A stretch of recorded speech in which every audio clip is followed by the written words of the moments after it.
నన్ను కొట్టాలంటారేంటి? నన్ను కొట్టాలంటారేంటి? కానీ నా కన్ను కొడుకు, నేను వాడి కన్ను తల్లిని. మురారి నన్ను అమ్మ అంటుంటే మన పెళ్లి పెళ్లి మీద నేను పసిబట్టలతో కూర్చున్నానండి. మీరింకా నాకు తాళి కూడా కట్టలేదు.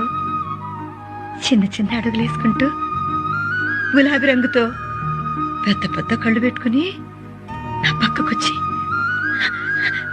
నా చీర చెంగు అలా లాగి చిన్న చిన్న చేతులు అలా చాపి అమ్మా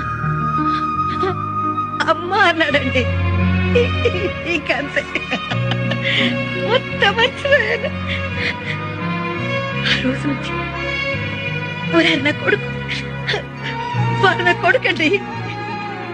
అప్పటి నుంచి వాడెప్పుడు నన్ను అమ్మ అన్నా చాలు, నేనంతా మర్చిపోతాను. వాడు నా కన్న కొడుకే. మురారి నా కడుపులో పుట్టలేదన్నమాట నేనెప్పుడో మర్చిపోయాను. మీరెప్పుడు